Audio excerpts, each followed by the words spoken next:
Welcome back. آپ دیکھ رہے ہیں بے نقاب, اور آج بے نقاب میں ناظرین تفصیلاً اہم ترین سوالات اٹھا رہے ہیں. ریفارمز کے حوالے سے بڑے وعدے ہوئے تھے, بڑے دعوے ہوئے تھے, کیونکہ آج جو عمران خان صاحب کہہ رہے تھے کہ ملک چلانے کے لیے بڑا ضروری ہے کہ tax to G D P ratio بڑھایا جائے. آج سے 3 سال 4 سال قبل جب الیکشن میں آئی تھی پی ٹی آئی, تو اپنے ریفارمز اور جو مینیفیسٹو تھا وہاں پہ بھی یہی مسائل لکھا ہوا تھا کہ اس ملک کو چلانے کے لیے ٹیکس نظام کو بہتر کرنا ضروری ہے. آج بھی وہی مسئلہ دوبارہ بیان کیا جا رہا ہے, اس کا حل کچھ کیا نہیں 3-3.5 سال میں. شبر زیدی صاحب میرے ساتھ موجود ہیں جو کہ آپ ٹیم کا حصہ بھی رہے, اس وقت معروف معاشی تجزیہ نگار ٹیکس ایکسپرٹ ہیں. ہمارے ساتھ مہتاب حیدر صاحب بھی موجود ہیں جو کہ اس وقت نمائندے ہیں, اس سینئر صحافی ہیں اور رپورٹ کرتے ہیں, فائنانس کی بیٹو کور کرتے ہیں. شبر زیدی صاحب میری آواز آپ تک آ رہی ہے تو مجھے بتائے گا کہ یہ آج بھی عمران خان صاحب بتا رہے ہیں مسئلہ یہی ہے کہ ٹیکس کا نظام درست نہیں ہے, یہ صحیح کیوں نہیں ہو سکا, اور کیا اب امید ہے صحیح ہوگا یا اب ہمیں امید ہی چھوڑ دینی چاہیے؟ جی شبر صاحب.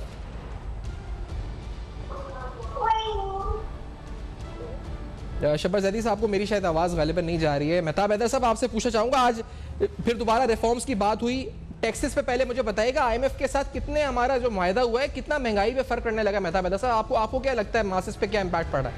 مہتاب حیدر صاحب. جی تھینک یو ویری مچ. دیکھیے بنیادی طور پہ جو پرائر ایکشن ہم نے ایگری کیا ہے آئی ایم ایف کے ساتھ, جی اس میں سب سے پہلے تو یہ ہے کہ اسٹیٹ بینک آف پاکستان کا جو امینڈمنٹ کا بل ہے وہ ہم نے اپروو کروانا ہے. جی ایس ٹی کی ایگزمپشنز بنانی ہے کوئی تقریباً 300 سے 350 ارب روپے کی, تو وہ ڈیفینیٹلی جو اگر آپ ایگزمپشنز بنائیں گے اور جی ایس ٹی میں اضافہ کریں گے, اس کا اسٹینڈرڈ ریٹ پہ لے کر جائیں گے, تو جو اس ملک میں مینوفیکچررز یا ریٹیلرز ہیں اگر آپ ان پہ جی ایس ٹی لگائیں گے تو وہ ڈیفینیٹلی اس کو پاس آن کریں گے کنزیومرز پہ, تو اس سے ڈیفینیٹلی انفلیشن پہ تو اثر پڑے گا. اس کے علاوہ جو پیٹرولیم لیوی ہے وہ آپ کہتے ہیں اس ٹائم 9 روپے 62 پیسے کی لگ بھگ ہے, تو اس کو بڑھا کے 30 روپے تک لے کر جانا ہے, اور ہر مہینے حکومت نے آئی ایم ایف سے ایگری کیا ہے کہ 4 روپے پر لیٹر جو ہے اس کے اندر اضافہ کیا جائے گا. تو میں تو یہ دیکھ رہا ہوں کہ آئندہ آنے والے مہینے سے انفلیشن جو ہے وہ ڈبل ڈیجٹ کے اندر جو ہے وہ جائے گی. اچھا مطلب ساتھ میں شبر زیدی صاحب آپ کو آواز میری آ رہی ہے؟ شبر زیدی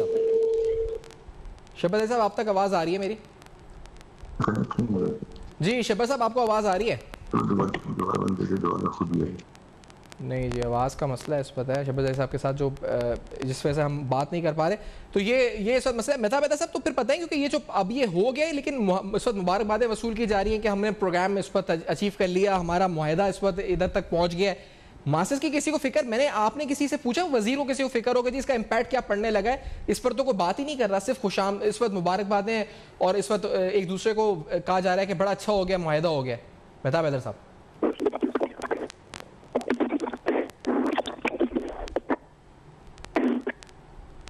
مہتاب صاحب آپ تک آواز آ رہی ہے؟ مہتاب حیدر صاحب نہیں جی مہتاب حیدر صاحب.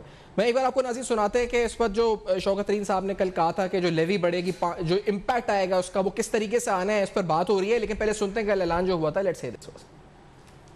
ہم تقریباً 4 روپے 95 پیسے کے ٹیرف بڑھائیں گے الیکٹریسٹی وغیرہ. یہ پیٹرولیم لیوی جو ہے 4 روپے پر منتھ. دیکھیں پیٹرولیم لیوی ہم نے 600 اور پتہ نہیں 10 بلین ہم نے کہہ دی تھی, وہ تو ہم کر نہیں سکیں گے. تو انہوں نے کہا کہ کتنی کریں گے, تو ہم نے کہا یار یہ اس وقت ہمارا پیٹرول جو ہے وہ بہت ہی لوگوں کو تکلیف دے رہا ہے. تو انہوں نے میرے خیال میں 300 کتنا 356 کیا, آدھا کیا, ایک قسم سے آدھے سے تھوڑا زیادہ کیا. جی مہتاب حیدر صاحب میں پوچھ رہا تھا کہ اتنی زیادہ ایک دوسرے کو مبارکبادیں دی جا رہی ہیں کہ ہم نے بہت بڑی اچیومنٹ کر لی ہے, پروگرام منا لیا آئی ایم ایف کو, لیکن اس بارے میں کوئی بات آپ نے سنی اسلام آباد کے حلقوں میں کہ جی اس کا امپیکٹ جو عام آدمی پڑھنے لگا ہے اس پر کوئی وزیر بات کر رہا ہو, کوئی اس طرح کی بات سنی؟ دیکھیں بنیادی طور پہ اس کے بارے میں وہ بات کرنے کے لیے تیار تو نہیں ہے, لیکن اس کا امپیکٹ یہی ہوگا کہ یہ جو انفلیشن اس ٹائم 9.2% ہے, یہ اگلے مہینے سے آپ دیکھ لیجیے گا یہ ڈبل ڈیجٹ کے اندر داخل ہو جائے گی. کیونکہ آپ کی سینسٹیو پرائس انڈیکس کو اگر آپ دیکھیں تو وہ 18% کو کراس کر چکی ہے. It's too much.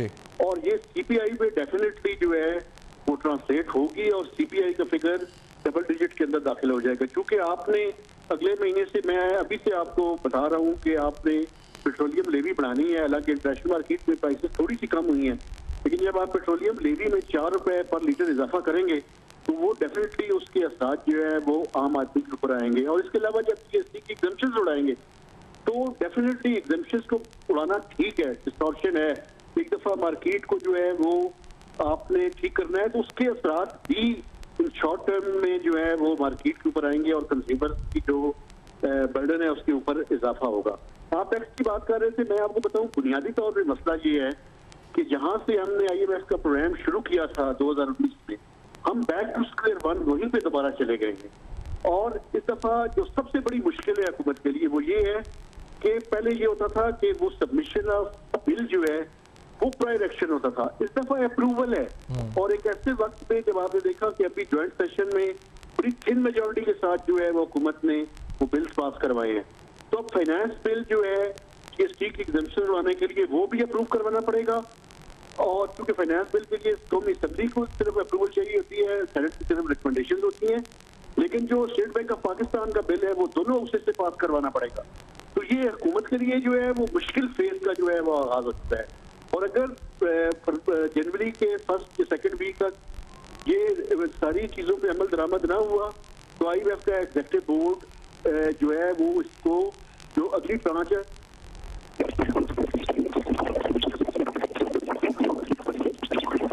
G Mahtab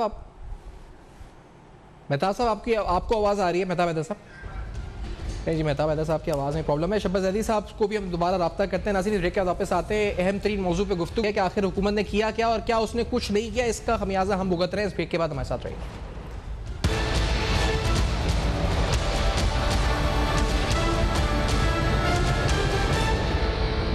welcome back. آپ دیکھ رہے ہیں بے نقاب, اور آج بے نقاب میں تفصیلاً اہم ترین سوالات, آئی ایم ایف پروگرام, اس کی امپلیکیشنز کیا ہوں گی. آج وزیر صاحب کا انکشاف کہ ملک نہیں چل سکتا کیونکہ tax to G D P ratio اگر ایسے ہی رہتا ہے, اور یہ بات سب جانتے ہیں, سالوں سے یہ مسئلہ اس ملک کا رہا ہے. آج بھی ہمیں مسائل بتائے جا رہے ہیں, ان کا حل کیا ہے یہ نہیں پتا ہمیں. شہباز زیدی صاحب آپ بتائیں, کیونکہ آپ ٹیم کا حصہ بھی رہے, 3-3.5 سال بعد بھی ہمیں یہ بتایا جا رہا ہے ملک نہیں چل سکتا کیونکہ tax to G D P ratio low ہے, یہ نظام نہیں ہے, کلچر نہیں ہے, پالیسی نہیں ہے. حکومت کا کام تو یہ چیزیں درست کرنا ہوتا ہے, نہ کہ مسائل بتانا ہوتا ہے آ کے ہمیں. شہباز صاحب دیکھیں بات سیفان آپ بالکل ٹھیک کہہ رہے ہیں کہ حکومت کا کام یہ ہوتا ہے کہ وہ مسائل کا حل بتائے, نہ کہ وہ اس کے مسائل بتائے. مگر اب پوزیشن یہ آ گئی ہے کہ جو میں نے پہلے بھی کہا تھا کہ ہمیں ایک کچھ بڑے فیصلے کرنے پڑیں گے, جس کا مطلب ہے کہ ہم ان چیزوں پر ہاتھ ڈالیں جو ہم پہلے نہیں ڈالتے رہے, اور وہ قدم اٹھائیں جو ہم نے پہلے نہیں لیے. میں مثال دیتا ہوں آپ کو کہ آج ہمارے ملک میں ہمیں یہ ریئلائز کرنا پڑے گا کہ بجلی پہ سبسڈی ہماری بہت زیادہ ہے اور یہ پاکستان کے لیے افورڈیبل نہیں ہے. اب اگر ہر بندہ بجلی پہ کنسیشن مانگ رہا ہے اور وہ انڈسٹری بھی اسی بیس پہ کھڑی ہے کہ بجلی کنسیشن پہ چل رہی ہے, تو یہ حقیقت پبلک کے سامنے لانی پڑے گی. اور اس بجلی کی کاسٹ کو کم کرنے کے لیے اگر کوئی سمجھتا ہے کہ شارٹ ٹرم رستہ ہے تو وہ رستہ نہیں ہے. سملرلی ہمارا پورا ٹریڈنگ کا طبقہ اور ایگریکلچر کا طبقہ ٹیکس سے باہر ہے. اب گورنمنٹ یہ کہتی رہے کہ جی ہمیں پتہ ہے کیا ہے, ہمیں پتہ ہے کہ کیا مسائل ہیں اور کیوں پیدا ہوئے, وہ ٹائم اب گزر چکا ہے اور آپ کو اس سے آگے چلنا ہے اور آپ اس کے لیے بڑے قدم اٹھائیں. مگر مجھے یہ لگتا ہے کہ وہ جو انرجی اور جو پیشن اس چیز میں چاہیے وہ obviously 3rd اور 4th ایئر میں آگے کم ہو جاتا ہے. مگر میرا مشورہ عمران خان کو یہ ہے کہ وہ لاسٹ اوور میں میچ جیتنے کی کوشش کریں. ٹھیک ہے فرسٹ اوور میں نہیں ہم کامیابی حاصل کر سکے, مگر لاسٹ اوور میں میچ جیتا جا سکتا ہے. مگر اگر جس طرح ہم چل رہے ہیں اس طرح کی بیٹنگ میں اور بالنگ میں ہم نہیں جیت سکتے. لیکن شہباز صاحب لاسٹ اوور کے اندر آپ نے دیکھا اس کروشل وقت کے اندر آئی ایم ایف کا پیکیج آ گیا ہے, اس کی پیشگی شرائط آ گئی ہیں, اس کا امپیکٹ ماسس پہ کیا ہوگا یہ بھی تو بتائیں شہباز صاحب, کیا ماسس پہ کیا امپیکٹ پڑے گا؟ میں آپ عام آدمی کی زندگی کس طرح اور متاثر ہونے لگی ہے اس پیکیج کے جو پیشگی شرائط ہے اس سے؟ اور وہ تو پیکیج نہیں ہے, وہ تو پہلے بھی ایگریڈ پوزیشن ہے, اس میں کوئی ایسی بات نہیں ہے جو ہماری ایکسپیکٹیشن سے فرق ہے. سوال یہ ہے کہ آئی ایم ایف کا تعلق نہیں ہے, ہمیں اپنے گھر کو خود صحیح کرنا ہے نا. اگر ہم یہ سمجھ رہے ہیں کہ آئی ایم ایف ہمیں یہ کہہ رہا ہے اور آئی ایم ایف وہ کہہ رہا ہے, اگر بجلی کا مسئلہ ہے تو ہمارے گھر کا مسئلہ ہے نا, وہ غلط تو نہیں کہہ رہے, وہ تو باہر بیٹھ کے یہ کہہ رہے ہیں کہ آپ بجلی پہ سبسڈی دیے جا رہے ہیں, تو آپ بتائیں کہ کیا آپ کے پاس کیا سولوشن ہے. دیکھیں ہمارا مسئلہ یہ ہے کہ ہمارے جیب میں پیسے آتے ہیں, ہمارے پاس آمدنی ہے 50 روپے کی, خرچہ ہمارا 100 روپے کا ہے, تو 50 روپے وہ تو بتاتے ہیں کہ جی آپ کا 10 روپے کا آپ اس طرح آمدنی بڑھا سکتے ہیں, آپ خرچے کو اس طرح کم کر سکتے ہیں. مگر اگر آپ خرچے کو کم کرنے کو تیار نہیں ہیں, آمدنی بڑھتی نہیں ہے, تو پھر تو وہ جو کچھ وہ کہہ رہے ہیں وہ ٹھیک کہہ رہے ہیں. اور شہباز صاحب جو ہمیں حل کرنا تھا مسئلے کو وہ تو انہیں کرنا تھا نا. عمران خان صاحب نے کہا میرے پاس ٹیم ہے, عمران خان صاحب نے کہا کہ میرے پاس ریفارمز کا پیکیج ہے. ان کے مینیفیسٹو کو میں نے اس وقت ناظرین کے سامنے پڑھا جو ریفارم ایف بی آر کے حوالے سے, اس میں انہوں نے لکھا کہ increase F B R autonomy, champion the shift towards direct taxation, incentivise businesses to become a part of the formal economy, champion sustainable initiatives to reduce taxes on businesses, simplified tax assessment rules for corporation and small businesses, integrate tax registration system with associated processes to reduce the transaction cost of paying taxes, improve audits by establishing risk engines, improve enforcement through a robust standardized escalation process, publish names of non-compliant debtors, اور اس کے بعد crack down on corrupt practices that promote tax evasion. تو یہ implement کرنے کے لیے کون چاہیے؟ کوئی ایک الگ فورس ہے دنیا کے کسی اور ملک سے, کون کرے گا یہ سب implement؟ دیکھیں سیفان صاحب, میں جب ایف بی آر میں تھا تو میں نے عمران خان کے ساتھ بیٹھ کے, اس میں ہمارے باجوہ صاحب بھی موجود تھے, ہم نے ایک میں نے autonomy of F B are کا پیکیج منظور کرا لیا تھا. مگر اس ایف بی آر کے پیکیج کو منظور کرنے کے بعد ہماری بیوروکریسی اور ہمارے سسٹم نے اس کو ڈیریل کر دیا. جب اس کو ڈیریل کر دیا تو میں اس دن مایوس ہو کے میں نے فیصلہ اسی دن کر لیا تھا کہ میں چھوڑ دوں گا. ابھی بھی اگر عمران خان صاحب سمجھتے ہیں کہ وہ کچھ ایف بی آر میں کرنا چاہتے ہیں تو یہ چھوٹی موٹی ریفارم جو کر رہے ہیں وہ ٹھیک ہے, وہ کرتے رہیں, مگر امیڈیٹلی ایف بی آر کو آٹونومس پوزیشن بنائیں, اس کو بیوروکریسی سے نکالیں.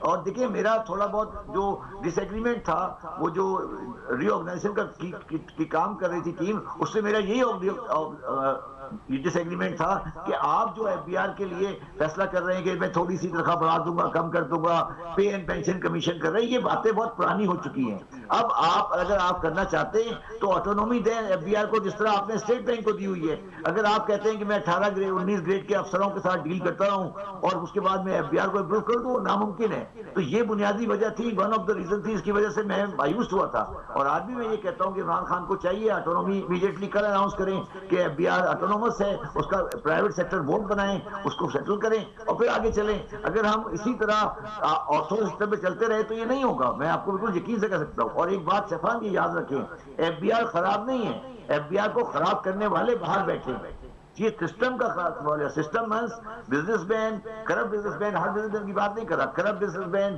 نان ڈاکومنٹ بزنس مین, یہ پورا ایک مافیا ہے, پورا ایک سسٹم ہے جو اس کو خراب کر رہا ہے. اور میں آپ کو بالکل صاف کہتا ہوں کہ عمران خان کو وہ لوگ نہیں کام کرنے دے رہے جو ہے. میں یہ مانتا ہوں شوکت صاحب اور عمران صاحب اور ان کی چند افراد جو ہے وہ کام کرنا چاہتے ہیں, مگر جو ہرڈلس ہیں وہ ان کو لائی جا رہی ہیں, ان کو ہر لمحے پر ڈیریل کر دیا جاتا ہے. مگر اگر وہ ڈیریل ہوتے رہے تو یہ تو کامیابی نہیں حاصل کریں گے, اور ہم اسی سے چلتے رہیں گے جس پہ ہم پہلے چلتے رہے ہیں, وہی ڈگر قائم رہے گی. نہیں شہباز صاحب, یہ جو ہم نے آئی ایم ایف کا معاہدہ کیا, آپ نے کہا آلریڈی ایکسپیکٹڈ تھا کہ ہم ایکسپیکٹ کر رہے تھے کہ ساری کنڈیشنز ہوں گی اور یہ پیکیج جو بھی اناؤنسمنٹ ہے, تو سر اس میں تب ٹائم کیوں لگا؟ پھر شوکت ترین صاحب یہ کریڈٹ کیوں لے رہے ہیں کہ انہوں نے کچھ اچیو کر لیا اس میں؟ جو آئی ایم ایف چاہ رہا تھا, جو کنڈیشنز تھیں وہی کنڈیشنز ہوئی, تھوڑی ڈیلے کے ساتھ اناؤنس ہو گئی, تو یہ اتنا ٹائم کیوں لگ رہا تھا اس پوری چیز میں اگر ماننی تھی اینڈ میں ہمیں؟ تو جیسے ایک سنگل ٹریجری اکاؤنٹ کا ٹائم تھی, کچھ پاور کے بارے میں بھی تھا, اور کچھ ٹائم لائنز تھی کچھ اور چیزوں کے بارے میں, اس پہ ایک ڈس ایگریمنٹس تھی. یہ تو وہ اس پہ پاکستان گورنمنٹ کی بات مانی گئی ہے اور پاکستان گورنمنٹ اپنی جگہ پہ کھڑی ہے. تو کچھ چیزیں ایسی ہوتی ہیں جو پبلکلی ڈسکس نہیں کی جا سکتی, مگر میں سمجھتا ہوں کہ یہ جو آج یہ سب کچھ آیا ہے یہ بالکل ایکسپیکٹڈ تھا. مجھے اس کا کوئی بھی اس میں شک نہیں ہے کہ یہ ٹھیک ہے. اور میں آج بھی کہتا ہوں کہ یہ جو آج معاہدہ ہوا ہے اس میں کوئی ایسی چیز نہیں ہے جو ان ایکسپیکٹڈ تھی, یا جس کو ہم سمجھتے ہیں کوئی آسمان سے کوئی چیز گری ہے جو آئی ایم ایف نے کہا اور ہم نے ماننا پڑا, وہ صحیح ہے. اب یہ دیکھنا ہے ہمیں سیفان کے جو ایگزیمشن کو ڈرا کرنے کی بات کر رہے ہیں جنرل سیل ٹیکس پر, اس میں کون سے آئٹم ہے جس پہ ہمارے آئٹم آئیں گے, پھر آپ سے بات کریں گے کہ ہم سمجھتے ہیں وہ صحیح ہے یا غلط ہے. فار ایگزامپل اگر وہ کہتے ہیں کہ فارماسیوٹیکلز پر جی ایس ٹی لگایا جائے تو ہم اس پر ایگری نہیں کریں گے، میں کم از کم ایگری نہیں کروں گا. تو وہ آپ دیکھنا ہے کہ جو جی ایس ٹی کو ختم کرنا چاہتے ہیں وہ کون سی چیزیں ہیں جس پہ جی ایس ٹی ختم کرنا چاہتے ہیں. وہ اگر وہ چیز ہوگی اہمیت رکھتی ہے کہ اس پہ کیا ہونا ہے. بجلی کے معاملے پر تو شہباز صاحب یہی بات ہے کہ یہ شہباز ظاہر صاحب ناظرین جو آپ بتا رہے ہیں ابھی بڑی امپورٹنٹ بات ہے کہ کیا اس کے معاملات آئی ایم ایف کی امپلیکیشنز ہوں گی اور کیا آپ کہہ رہے ہیں ایکسپیکٹڈ ہے آلریڈی. قمرالزمان کائرہ صاحب بھی سینئر رہنما پیپلز پارٹی کے سینئر سیاستدان موجود ہیں. قمرالزمان کائرہ صاحب یہ کتنا مشکل ہے یہ حکومت آپ، کیونکہ ہم یہ تو سن رہے ہیں کہ بہت اچھا ہوا کہ ہم معاہدے تک پہنچ گئے آئی ایم ایف کے اور یہ سب کچھ ہو گیا، اس کی امپلیکیشنز عام آدمی پر کیا ہوں گی اس پر نہ حکومت بات کر رہی ہے نہ اس پر کوئی سنجیدگی سے بات ہو رہی ہے. آپ کو کیا لگتا ہے ایک عام آدمی کتنا متاثر ہوگا اس پروگرام اور اس کنڈیشن سے جو ہمیں فرنٹ لوڈڈ کنڈیشنز ہیں جو پہلے ہمیں پیشگی شرائط پوری کرنی ہے ان سے؟ دیکھیے اس گورنمنٹ کی جب سے یہ آئے ہیں ان کی پالیسیز کی بدولت 2 کروڑ سے زائد لوگ غربت کی لکیر سے اور نیچے چلے گئے. لوگوں کے روزگار تنگ ہو رہے ہیں اور دن بدن مہنگائی بڑھتی جا رہی ہے. اگر 4 روپے پر لیٹر آپ نے ہر مہینے بڑھانے ہیں اور آپ نے ریگولیٹری ڈیوٹی بڑھانی ہے اور بجلی کے نرخ بڑھانے ہیں تو سیلز ٹیکس بڑھانا ہے، پریولیجز آپ نے ختم کرنی ہے یا جو آپ نے دیے ہوئے تھے ریلیف وہ ختم کرنے ہیں، تو الٹیمیٹلی ٹارگیٹڈ سبسڈی کے نام پہ اگر آپ کچھ دیں گے بھی تو وہ پاکستان کے عوام کو کوئی فلاح کا نہیں بلکہ ان کی تباہی کا باعث بنے گا. اور ابھی خان صاحب نے جو وعدے سارے کیے تھے وہ سب سے یو ٹرن لے چکے ہیں. جب ہر چیز مہنگی ہو جائے گی، ان پٹ کاسٹ مہنگی ہو جائے گی تو کھانے پینے کی اشیاء بھی مہنگی ہوں گی، گھر بھی مہنگے ہوں گے، عام آدمی کی زندگی تو اجیرن ہو جائے گی. اور اگر آپ تنخواہیں نہیں بڑھاتے، ادھر سے آپ ٹیکسز بڑھا رہے ہیں، ادھر سے آپ انٹرسٹ ریٹ بڑھا رہے ہیں، تو یہ جو گورنمنٹ کی اکنامک پالیسی ہے اس کی بدولت ایک طرف اسٹیبلائزیشن کے پروسیس کی بات تو کی جا رہی ہے لیکن وہ کہتے ہیں مٹ جائے گی مخلوق تو انصاف کرو گے. جن کے لیے یہ کرنے کے دعوے کر رہے ہیں وہ مٹ جائیں گے، ان کو کھانے کو نہیں ملے گا. آپ 5 سال بعد جا کے اسٹیبلائزیشن کی بات کریں تو یہ بیلنس قسم کی جو ارینجمنٹ تھا یا ایک معاہدہ تھا وہ کر ہی نہیں پائے. انہوں نے ون وے ان سے معاہدہ کیا ہے اور خان صاحب تو وعدے کرتے تھے کہ میں تو آئی ایم ایف کے پاس دے ہی جاؤں گا. ہمارا جو معاہدہ تھا ان کے معاہدے سے کئی گنا بہتر تھا اور لیکن قائرہ صاحب یہ بتائے گا کہ اب معاملہ یہ ہے کہ ابھی بھی یہ گورنمنٹ، اور ہم نے یہ دیکھا ہے ماضی کی حکومتوں میں بھی، کہ پیٹرول پر ٹیکس لگا کر یہ بڑا آسان سمجھتی ہے حکومت، جیسے یہ لوگ 20 روپے اور بڑھائیں دیں گے پر لیٹر اور 275 ارب روپے یہ اضافی کلیکٹ کر لیں گے. یہ بڑا آسان راستہ ہوتا ہے کہ پیٹرول پر ٹیکس لگا دو، انڈائریکٹ ٹیکسز لگا دو. یہ حکومت یہ سے ماضی کی حکومت کیوں نہیں ہماری پوری رولنگ ایلیٹ مل کر عوام کے لیے یہ سوچے کہ جی ہمیں نکالنا ہے، اس نظام کو بدلنا ہوگا، ورنہ کب تک آپ عوام ہی کا جسے کہا جائے کہ جوس نکالتے رہے، کچوبر نکالتے رہے، مزید 20 روپے اور پر لیٹر ٹیکس لگ جائے گا. ہمیں تو وعدہ انہوں نے، اس حکومت نے کہا تھا کہ 8000 ارب ہم کلیکٹ کر لیں گے، ہم ایگریکلچر پہ ہم ادھر ادھر جائیں گے، ہم پتہ نہیں جو ٹیکس نیٹ میں نہیں ہے ان سیکٹرز کو لائیں گے، رولنگ ایلیٹ کو لائیں گے، یہ کریں گے وہ کریں گے. یہ سب کب ہو گئے وعدے پورے؟ کیا کوئی اور حکومت آ کے کرے گی وعدے پورے؟ آپ لوگ ایک ہو کر کریں گے؟ کون کرے گا یہ وعدے پورے قائرہ صاحب؟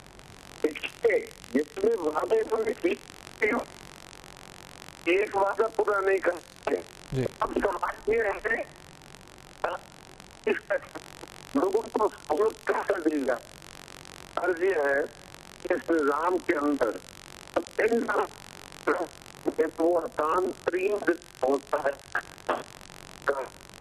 اس کا سب سے بڑا خوف امپیکٹ یہ ہوتا ہے وہ